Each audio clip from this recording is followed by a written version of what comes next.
Bonjour tout le monde, donc je suis Pierre Martin, je travaille au sein de la direction technique du service bâtiment génie civil d'APAV, du groupe APAV.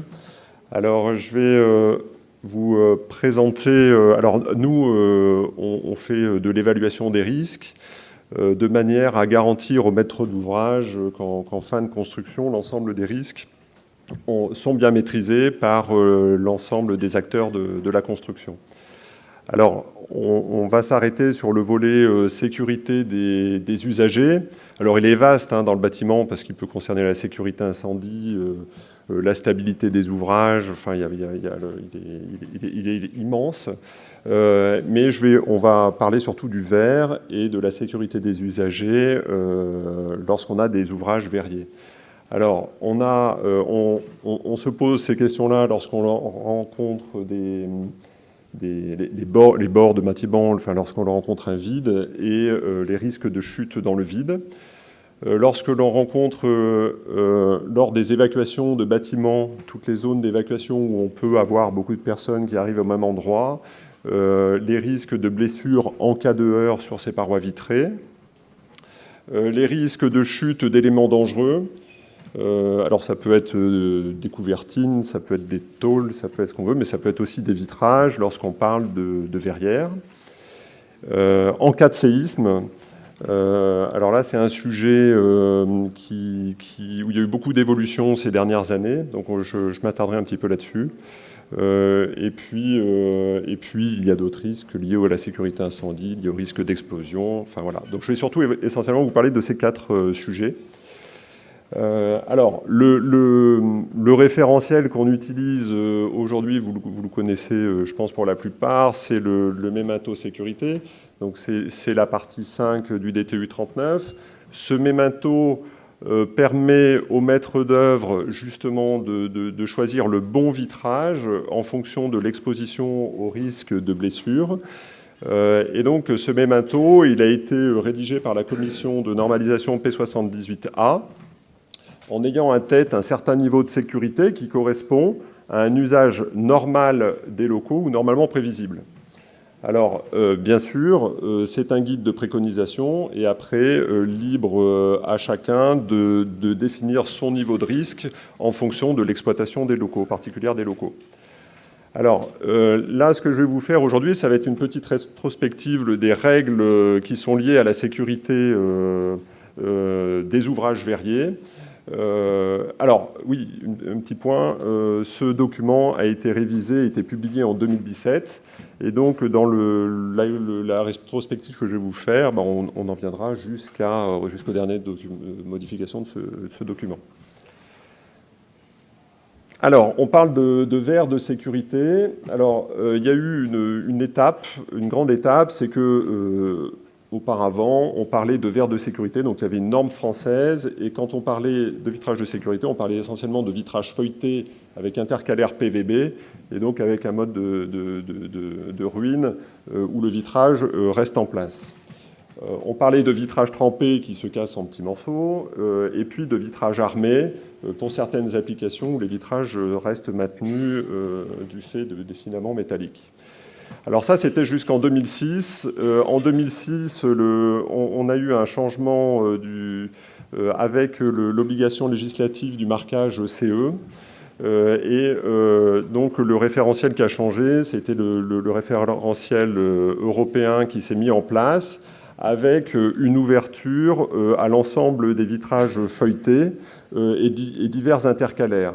Et donc, comme jusqu'auparavant, on avait l'habitude d'utiliser des vitrages feuilletés en PVB, et là, on avait une ouverture à d'autres intercalaires, la commission de normalisation a eu la nécessité de redéfinir un niveau de sécurité attendu, mais pas cette fois sur un produit, mais sur des performances.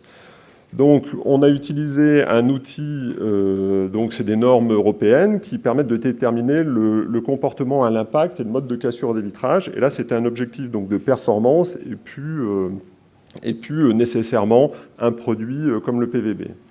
Alors, juste un petit mot sur ces deux normes-là. En fait, ce sont des normes qui permettent un classement des vitrages Et alors, on a la NFEN 12600, donc c'est un essai au pendule, c'est une masse donc, de 50 kg qu'on va faire tomber sur un vitrage qui aura une dimension normalisée d'à peu près 1,90 m par 850. Et on va faire tomber cette masse par l'intermédiaire d'un double pneu avec 3 hauteurs différentes pour 3 classements différents, donc 1,20 m, 45 cm et 19 cm. Alors, pour les fonctions de garde-corps, on va retenir uniquement les vitrages feuilletés, quel que soit l'intercalaire, mais qui auront satisfait et qui conserveront leur performance, c'est-à-dire qui resteront en place avec une chute de ce pendule d'une hauteur de 1,20 m. On pourra employer aussi des vitrages trempés, là, ce qu'on voudra, c'est qu'il n'y ait pas de casse de ce vitrage avec une hauteur de chute de 1,20 m. Donc on va appeler ça des vitrages 1B1 pour les vitrages feuilletés et 1C1 pour les vitrages trempés. Après, pour toutes les applications de heurts, de chute de morceaux ou de séisme, on va autoriser des vitrages feuilletés, mais cette fois, ils ne pourront résister qu'à une hauteur de chute de 45 cm. Alors, pour avoir une idée, lorsqu'on a 2 feuilles de PVB, les vitrages sont généralement classés 1B1. Lorsqu'on n'en a qu'une feuille, ils peuvent être classés 2B2. Bon, ça dépend après des épaisseurs de vitrage. On retrouve les vitrages trempés, cette fois avec une hauteur de chute de 1,20 m. On va autoriser que les vitrages se cassent, mais par contre, il faudra qu'ils se fragmentent en tout petits morceaux, avec en tout petits morceaux acceptables selon des critères de la norme. Et puis ces mêmes vitrages ne devront pas casser, par contre, avec une hauteur de chute de 19 cm. Et les vitrages armés qu'on va s'autoriser, ça va être des vitrages classés 3B3, donc là, c'est une hauteur de chute de 19 cm. Pour du pendule. Alors on va voir après quand est-ce qu'on peut mettre ou pas tous ces vitrages. Alors un dernier essai, c'est l'essai au choc de cordure. Donc là c'est une bille de 4 kg qu'on fait tomber d'une hauteur de 1,50 m. Alors on va se servir de cet essai pour caractériser également les performances des vitrages feuilletés pour les garde-corps. Donc c'est le classement P1A. Donc ça, c'est un essai qui est issu d'une norme qui est liée à le retardateur d'effraction. Alors, au niveau de la sécurité des personnes et des risques de chute dans le vide, dans le bâtiment, en France, on met des garde-corps où on se soucie des risques de chute dans le vide dès lors qu'on a une chute supérieure à 1 mètre. Jusqu'en 2006, on admettait d'avoir des vitrages feuilletés PVB, des vitrages trempés associés à une protection résiduelle. Donc une protection résiduelle, en fait, c'est une lisse à 1 mètre, une lisse à 50 et une lisse au niveau du sol. Et puis, ce qu'on faisait, c'est qu'une fois qu'on avait sélectionné notre bon vitrage, on faisait un essai de choc. Donc on prenait une maquette qui était représentative des ouvrages qu'on va construire, et on va envoyer un sac de 50 kg. Donc c'est un sac qui est rempli de billes, c'est un corps mou, on appelle ça l'essai de la belle-mère. Voilà, alors donc on avait la norme garde-corps, la NFP 01013, avec certaines valeurs de choc, et puis des murs extérieurs avec une autre norme, la norme P08302. Alors, le but, c'est que le sac vient taper dans le remplissage. Il ne faut pas que le sac passe à travers. Donc ça c'est ce qu'on va attendre d'un garde-corps. Mais aussi, on va attendre que les personnes qui se baladent en pied de façade ne se prennent pas une pluie de vitrage qui pourrait être dangereux pour eux. Voilà, donc l'exigence, c'est qu'on n'ait pas de morceaux de verre dangereux qui peuvent tomber de l'autre côté opposé au sac. Alors, en 2006, lorsque l'obligation du marquage CE est intervenue, on a rendu euro-compatible l'ensemble des DTU. Donc le bureau de normalisation a dit il faut intégrer toutes les normes européennes, et notamment lorsque les normes produits deviennent obligatoires, le marquage CE devient obligatoire, il faut que les DTU soient rendus euro-compatibles. Donc, ce que je vous disais tout à l'heure, c'est que les vitrages feuilletés, plutôt que de dire on met du PVB, là, on donne un objectif de performance. Et donc, les vitrages doivent être classé 1B1 et P1A. Donc, vous savez, c'est le pneu qui doit tomber de 1,20 m là, et la bille de 1,50 m. Et puis pour les vitrages trempés, toujours avec une protection résiduelle, c'est les vitrages classés 1C1. Alors, lors de cette révision, on a apporté des précisions précieuses qui avaient déjà été reprises par le SNFA sur la mise en œuvre des murs extérieurs, et notamment lorsqu'on avait des bords libres de vitrage ou des maintiens ponctuels. Donc les bords libres, comme par exemple sur la photo, voilà, avec des précisions, comment on doit faire les essais, où on doit taper, voilà. Alors, en 2012, la commission de normalisation a souhaité que les vitrages trempés soient réservés uniquement à des vitrages trempés HST. Bon, ça n'a pas été une grosse révolution parce qu'on n'en emploie pas beaucoup quand même lorsqu'on parle de sécurité aux chutes. Par contre, cette révision avait été très intéressante au niveau des garde-corps et avait apporté beaucoup de précisions qui étaient liées aussi aux évolutions architecturales et la façon dont on vient mettre en œuvre le verre dans les ouvrages de garde-corps, avec des pinces, des fixations traversantes, des vitrages encastrés. Et donc, il y avait besoin d'apporter des précisions. Donc, ça a été chose faite en 2012. Et puis, notre dernière version de cet été, qui n'a rien changé au fond, qui a simplement été... la forme a évolué pour une meilleure lisibilité avec le recul qu'on avait de 5 ans sur le texte. Alors, maintenant, je vais vous parler des risques de blessures en cas de heurt. Donc ça, c'est surtout en cas d'évacuation. Donc, lors d'un mouvement de panique ou d'un incendie, tout le monde va vouloir sortir et donc tout le monde va s'agglutiner autour des évacuations. Et le risque, c'est les risques de blessures en cas de casse des vitrages. Alors, jusqu'en 2006, les ouvrages qui étaient concernés, c'était bien évidemment les portes au travers des axes de circulation. Donc, on retrouvait ça dans les établissements qui reçoivent du public, le code du travail et les parties collectives des bâtiments d'habitation, ainsi que les parties attenantes sur une largeur de 1,50 m. On avait quelques précisions dans les bâtiments d'habitation, dans les parties collectives pour protéger les enfants à moins de 1,25 m du sol fini, pour des recommandations de l'éducation nationale pour les établissements scolaires et sportifs, et puis des petites choses sur les bords libres, voilà. Donc là, on admettait du vitrage feuilleté, c'était le PVB, du verre trempé, alors du vitrage armé avec une surface inférieure à 0,5 m², qui correspondait surtout aux oculus des portes de recoupement.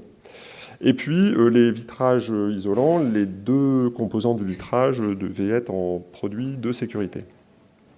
Alors en 2010, notre étude devient eurocompatible. Donc là, vous voyez que le feuilleté, on vient donner une performance, donc c'est du 2B2, le vitrage armé 3B3 et vitrage trempé 1C1. On introduit aussi la possibilité de profiler en verre armé. Bon, et puis il y a quelques petites explications et des précisions dans le texte, mais rien de particulier. En 2012, les produits n'ont pas tellement changé. Par contre, au niveau de la mise en œuvre, il y a beaucoup de précisions qui sont apportées parce que sur le terrain, il y avait des incompréhensions, notamment dans les grandes salles, comme ici par exemple, où au final on a une évacuation, mais on n'a pas de circulation. Qu'est-ce que c'est ? Est-ce que cette porte, elle doit être traitée ou pas ? Donc là, on a dit, les locaux avec un effectif supérieur à 19 personnes. Alors 19 personnes, pourquoi ? C'est que c'est un des maillons de la sécurité incendie, 19 personnes. Après, on change de classement de local. Voilà, alors on a intégré les recommandations de l'Éducation nationale parce que les établissements étaient plus gérés par le ministère de l'Éducation, donc on les a intégrés dans le texte, voilà. Alors en 2017, on n'a pas modifié le fond, la commission a surtout travaillé sur la lisibilité pour que ça soit le plus compréhensible possible. Alors maintenant, je vais vous parler des risques de chute de morceaux de verre. Donc là, on a vu beaucoup de verrières et de halles. Donc on est tout à fait dans le sujet. Donc jusqu'en 2006, alors quand je dis jusqu'en 2006, au milieu des années 90, il y a quand même eu des changements parce qu'auparavant on autorisait du verre trempé Et donc, ça a été supprimé dans les années 2000. Voilà, avant l'arrivée de l'Europe, on utilisait entre 2000 et 2006 donc du feuilleté PVB, des vitrages trempés en utilisation limitée, donc ça c'était plutôt pour les fenêtres de toit, en épaisseur 4 mm, ou alors on pouvait mettre des plus gros vitrages, mais il fallait un dispositif de fractionnement. Bon, ce qui paraît, qui n'était pas beaucoup utilisé parce que c'était architecturalement, j'imagine, pas ce qu'on pouvait faire de mieux. Et puis le verre armé, donc le verre armé qu'on retrouve beaucoup dans les gares avec des portées inférieures à 60 cm. Alors en 2006, on rend eurocompatibles nos vitrages, là, on donne un objectif de performance, on donne quelques précisions pour les vitrages isolants, et puis, je vais un peu vite, on traite des passages traversants. Alors ça, c'est lié aux passerelles de Roissy. Les passerelles de Roissy, on a des vitrages, des très grands vitrages en épaisseur 19 mm qui sont en verre trempé.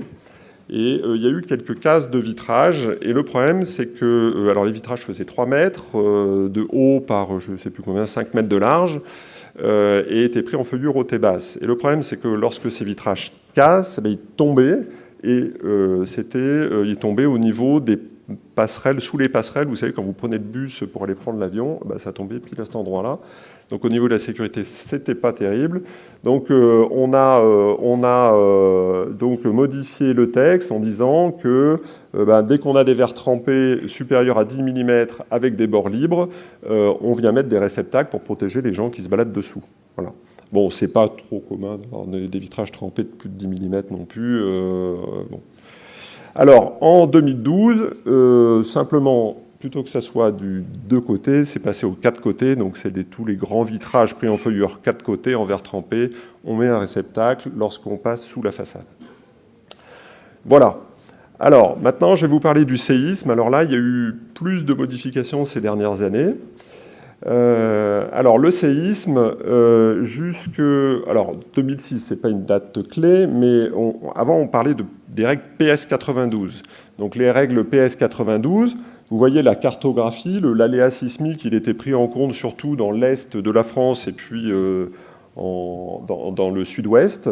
Alors, lorsque l'on avait, bien sûr, personne qui pouvait se balader en pied de façade, ou alors on avait des réceptacles, on n'avait pas d'exigence sur les vitrages. Lorsque on pouvait se balader en pied de façade, on demandait à ce que les vitrages soient en vitrage feuilleté ou vitrage trempé, et on vérifiait que le jeu qu'on avait dans les feuillures à verre permettait de ne pas venir mettre en compression les vitrages lorsque le bâtiment se déformait. Et puis on avait aussi un objectif E2 qui était réservé aux bâtiments pour lesquels on veut qu'ils soient efficaces après séisme. Donc ça va être les hôpitaux, ça va être les casernes de pompiers. Et donc là, c'était des vitrages feuilletés avec une vérification des performances après séisme. Donc ça, c'était pas évident. Alors, 2006, on rend eurocompatible ça, c'est-à-dire que le DTU intègre ces notions-là, qui n'étaient pas avant dans le DTU. Et c'est surtout en 2010, avec la publication de l'arrêté du 22 octobre 2010, qui impose l'application de l'Eurocode 8. Et alors là, vous voyez la carte de l'aléa sismique en France, où la moitié du territoire est concernée par l'aléa sismique. Alors, le problème, c'est que l'Eurocode 8, il ne traite pas des éléments non structuraux, il traite des éléments structuraux. Donc, il a bien fallu une période transitoire jusqu'en 2014 pour que le ministère de l'écologie, du développement durable et de l'énergie publie un guide où il va expliquer quels sont les objectifs attendus pour les éléments non structuraux en zone sismique. Et ce guide sert de support aux professionnels pour pouvoir rédiger des règles professionnelles, éléments structuraux, ouvrage par ouvrage en fait. Alors, pour les vitrages, donc on a travaillé, donc il y a des règles professionnelles qui sont sorties. Alors, pour les fenêtres, lorsque l'on a des remplissages qui sont inférieurs à 4 mètres carrés, on n'a pas d'exigence. Donc ça traite toutes les fenêtres qui sont dans un trou. Donc ça, c'est plutôt bien par rapport à avant, où on avait des vitrages de sécurité de partout. Et puis en fait, on s'est aperçu que ça ne servait à rien, puisque lorsque l'on a des fenêtres dans un trou, on a des voiles qui sont très rigides, qui ne se déforment pas, donc les verres ne vont pas forcément prendre de contraintes. Donc du coup, pas besoin on peut rester en vitrage recuit. Alors, si les vitrages sont supérieurs à 4 mètres carrés, donc là, il y a des règles professionnelles qui ont été écrites. Elles ont été écrites en collaboration avec les contrôleurs techniques, donc la COPREC, le CEBTP, le CSTB et le SNFA. Et donc, dans cette règle, on dit quoi? On dit, quand on a des vitrages qui font plus de 4 mètres carrés ou des bandes filantes horizontales, en fait, on va aller voir ce qui se passe dans les règles de façade.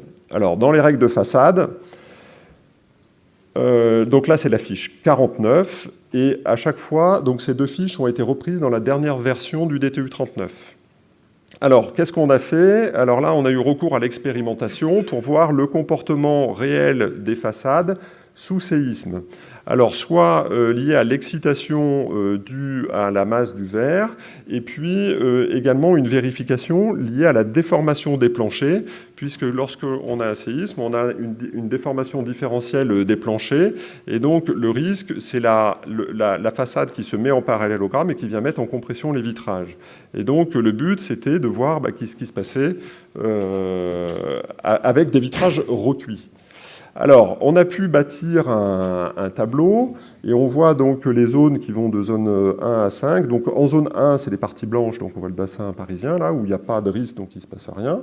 Et puis après, on a les catégories d'importance. Donc les catégories d'importance, à partir de la catégorie 2, c'est tous les bâtiments d'habitation et ERP, et code du travail.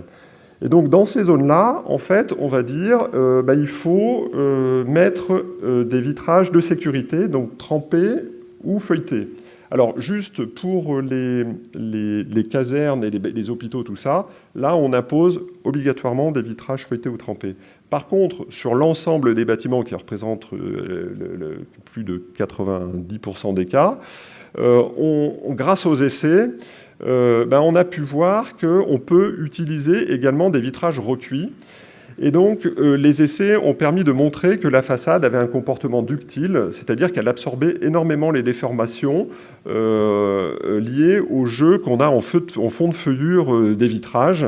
Et on a pu voir qu'on n'avait pas de casse de vitrage lorsque la dimension du vitrage est inférieure à la courbe qui est dessinée en bleu. Donc on peut avoir des vitrages, vous voyez par exemple de 3,50 m par à peu près 1,20 m, ou des vitrages qui font 2,20 m par 2 m de large. Donc ça laisse quand même une possibilité de faire des façades en conservant des vitrages recuits.